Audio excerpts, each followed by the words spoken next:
By the middle of 1944, we thought we had already solved the hardest problem in front of us.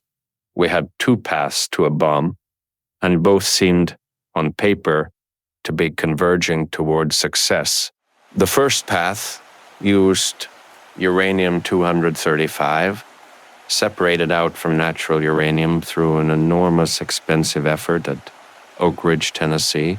The second used plutonium-239, a new element that didn't exist in nature in any usable quantity, produced instead inside the reactors Fermi's team had helped design, first at Chicago, and then at the much larger production piles going up along the Columbia River at Hanford. For the uranium weapon, the design question had a relatively simple answer.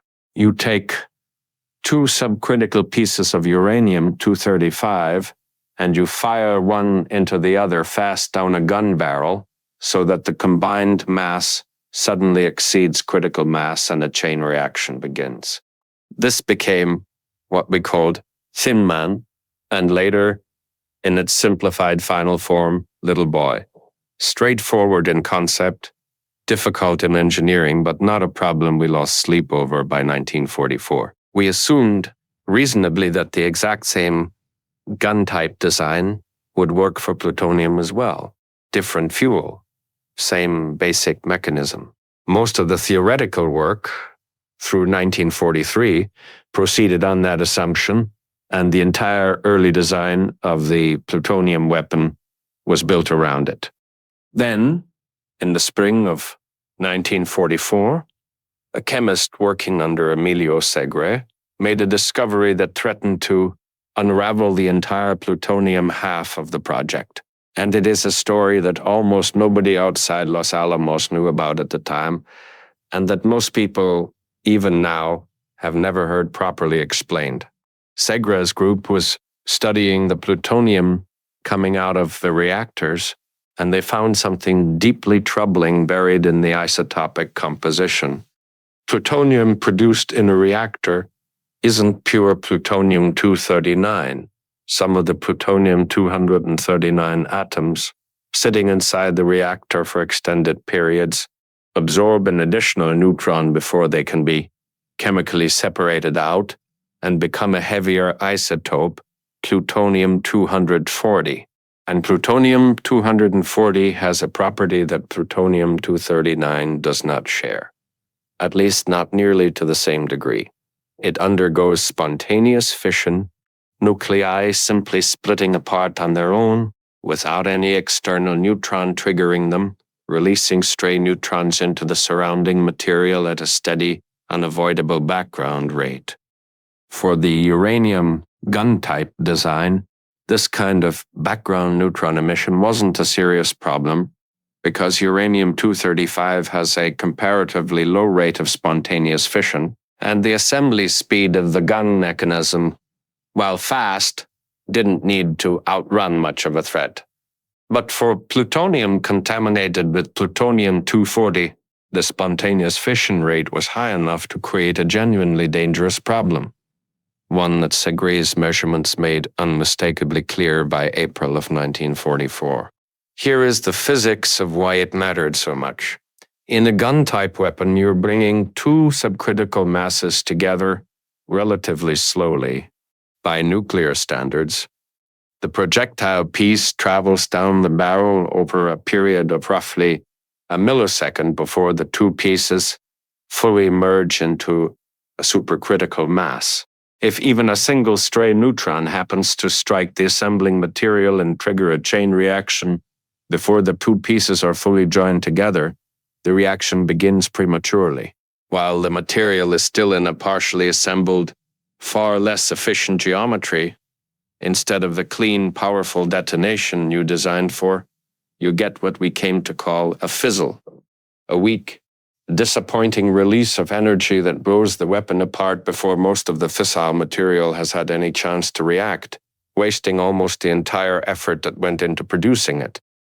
With uranium-235's low spontaneous fission rate, the odds of a stray neutron arriving during that critical millisecond of assembly were low enough to accept.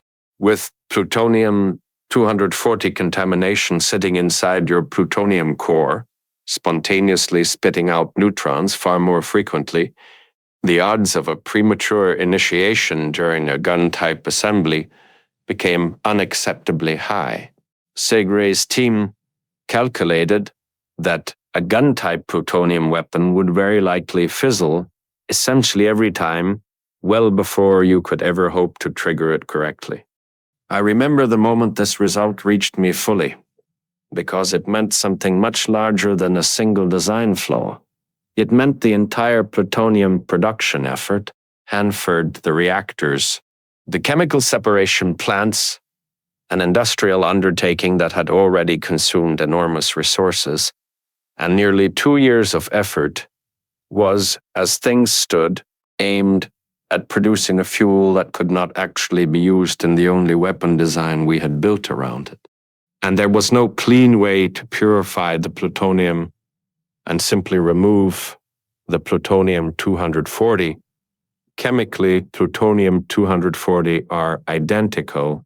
They're the same element, differing only in the number of neutrons in the nucleus, and chemistry cannot distinguish between isotopes of the same element the way it distinguishes between different elements entirely. You would have needed a mass-based separation process, similar to what we were already using, at enormous cost and effort to separate uranium-235 from uranium-238, an entirely separate, equally massive industrial undertaking for which we had neither the time nor, realistically, the resources to duplicate a second time for plutonium.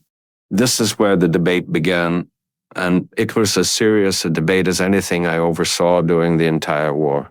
Some of the people working on it in the earliest weeks after Segre's results came in wondered whether the plutonium path needed to be abandoned altogether, whether we should simply concentrate everything on the uranium weapon and accept that the massive investment in the Hanford reactors had been, for the purposes of a usable weapon, a very expensive dead end. I want to be honest that this was a real possibility discussed at the time, not a dramatic exaggeration added later. Abandoning an entire production pathway this late after this much investment was not a decision anyone wanted to make, but it was on the table. The alternative, championed most forcefully by a physicist named Seth Neddermeyer, was a radically different approach to assembling a critical mass, one that had actually been proposed in a preliminary way even before Segre's discovery, though it had been treated until that spring as a secondary, less developed line of research rather than the primary path. Neddermeyer's idea was implosion. Instead of firing one piece of fissile material into another down a barrel, you would surround a subcritical sphere of plutonium with a precisely shaped arrangement of conventional high explosives and detonate them simultaneously from every direction at once, compressing the plutonium sphere inward symmetrically until its density increased enough to push it past critical mass, all in a period of time measured in millionths of a second, vastly faster than the millisecond timescale of the gun design. If it worked, implosion would solve the spontaneous fission problem directly, because the assembly would happen so quickly that even the higher background neutron rate from plutonium-240 wouldn't have time to trigger a premature chain reaction before the compression was complete. But in the spring of 1944, implosion was, to put it plainly, nowhere near ready. It was an unproven, extraordinarily difficult engineering problem. You needed the explosive shockwave to compress the plutonium core with a level of geometric symmetry that had never been achieved before in any explosive device. The smallest irregularity in the implosion, the tiniest asymmetry in how the explosive lenses detonated, would compress the plutonium unevenly, and the whole assembly would fail, likely producing another fizzle, or worse, simply blowing the material apart without ever reaching criticality at all. I made the decision in the summer of 1944 to essentially reorganize the entire laboratory around solving the implosion problem as the primary path for the plutonium weapon. This wasn't a small administrative choice. It meant pulling some of our best theoretical physicists away from problems they were already deep into and redirecting them toward explosive lens design, hydrodynamics, and the extraordinarily difficult mathematics of how a shockwave propagates through different materials. John von Neumann became central to this effort, bringing mathematical tools to the explosive lens problem that nobody else at the laboratory had. George Kistiakowsky took over the explosives work directly, driving an enormous, largely self-contained engineering effort to design and test detonators and explosive lenses with a precision that had simply never been required of conventional explosives before. I remember the tension in the laboratory through the second half of 1944 and into early 1945 because everyone understood what was actually at stake in those tests. Every time an implosion test failed, and many of them did fail in ways that were expensive and slow to diagnose and demoralizing to the people who'd spent months designing them, it wasn't simply a setback to one experiment, it was a direct threat to whether the plutonium bomb would exist as a workable weapon at all on any timeline that mattered for the war still being fought. There was a real conversation at the level of the project's senior leadership about what would happen if implosion simply couldn't be made to work reliably in time.